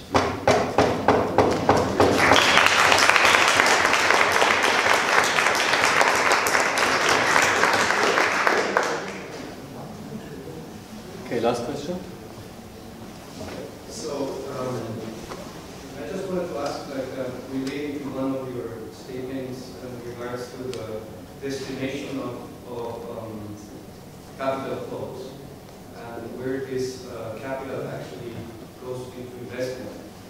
Much of what you said is that it goes to financial speculation, financial spending. So that is to say, it goes to portfolio investment rather than FDI or direct investment. But giving into account that global direct investment, 40% of this global direct investment is in form of greenfield, and the rest emanates what is also called brownfield investment. So I wanted to ask you, like in the particular case of Ecuador, a developing country, and it probably also resembles the reality of other developing nations in the region, how to actually counteract this dilemma that in order to make Ecuadorian currency system work, you need to have, for the trade policy like now, it's implemented these safeguards, but you also need foreign direct investment in order to, bring the economy into balance. So, how to make it work, this concentration, and you are yourself a government regulator. This market concentration, regulating monopolies, the proliferation of oligopolies in the economy, while you actually need this, and as a government, you need to make yourself attractive to multinationals or to foreign investors in general, right? And then for this, you need to actually provide subsidies, tax exemptions, and all kinds of government incentives, but at the price of probably losing some sort of control in order to make maybe building inefficiencies in the economy that you make yourself attractive for this foreign direct investment, and it's also in the benefit of bringing the economy into balance. I mean, how would you, as an economist, as a government regulator, can actually It's a very good question. It requires a whole seminar to discuss the details, but in general, I could advance some very crucial and evident points. First of all, it's plenty of myths about foreign direct investment. Most of the foreign direct investment to the south is just paper investment. It's not real investment. We have plenty of examples, for example, in terms of the oil transnationals in Ecuador. They take there is no fresh capitals, everything is just the part that they, for example, they took loans from the matrix of the multinational or transnational when the interest rate is 0.2%, and in the United States, they take loans from the transnational at 25%. So there is a permanent outflow of resources. So for each dollar that enters the country, you have $5, $6 that goes out of the country.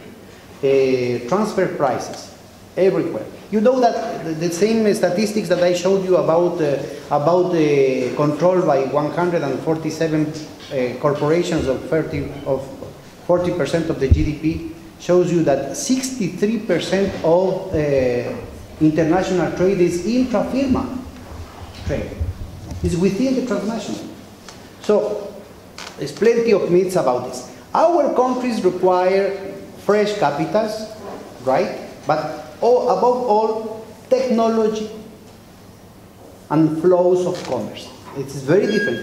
You don't guarantee anything in terms of a firm investing in your country. That is nothing. It is, in most of the cases, it's just an accounting mechanism. It's just virtual.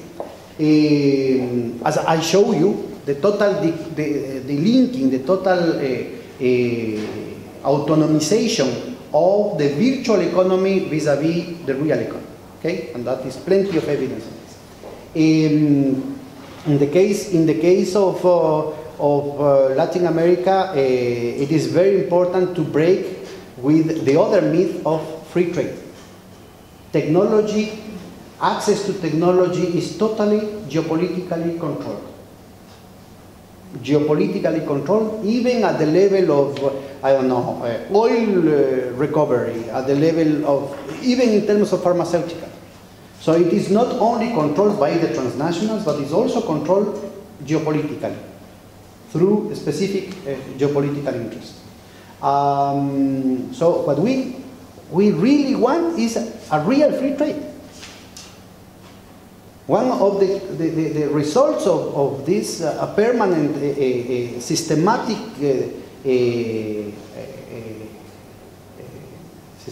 attempt against free trade is precisely the wars of oil. Because energy is a permanent source of wars, because there is no solution through free trade. So there is a lot of ideology, plenty of words about competition, about free trade, that are totally against free trade. In terms of foreign direct investment, I believe that the problem, you have to separate this from the needs of balance of payments. And today, one of the problems precisely with respect to extractivism has to do with the dependency of our countries. You can prevent the possibilities of speculative attacks. You can liberate a lot of resources in order to invest, and a big part of the needs of dollars of our economies could be resolved in that way. And you can reduce, for example, if you can reduce the needs for dollars in the balance of payments, you can reduce the needs for more extraction of oil, or extraction of gold, or extraction of copper.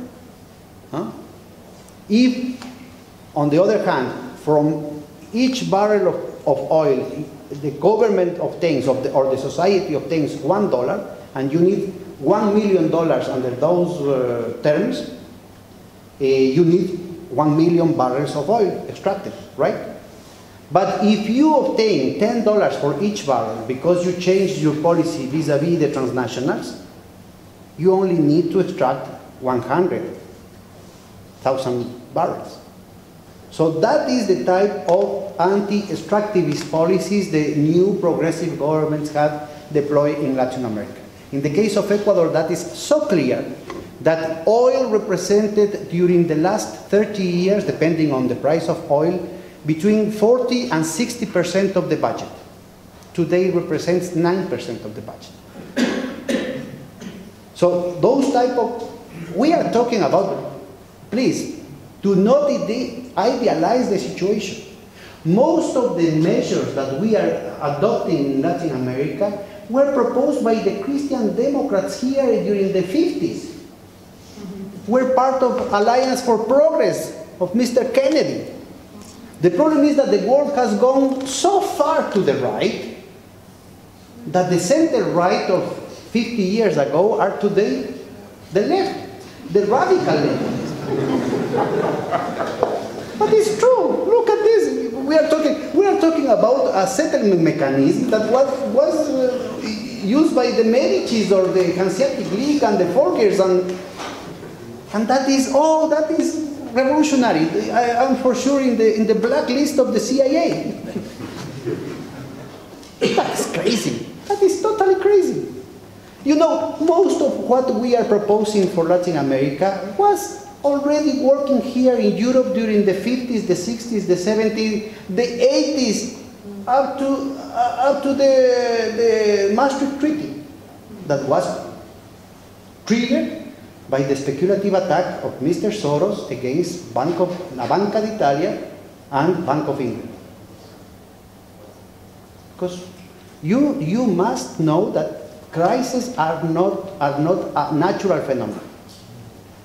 Crises have some historical subjects. You know, the IMF had published a study that shows that between 1973 and 2006, before the implosion of Lehman Brothers, the world suffered 267 financial crises. That is not a black swan. Crises are the normality within neoliberalism. And crises are the instruments to discipline the forces, the internal forces, but also to discipline the relationship between countries. It's part of the commercial world that we are in the middle of.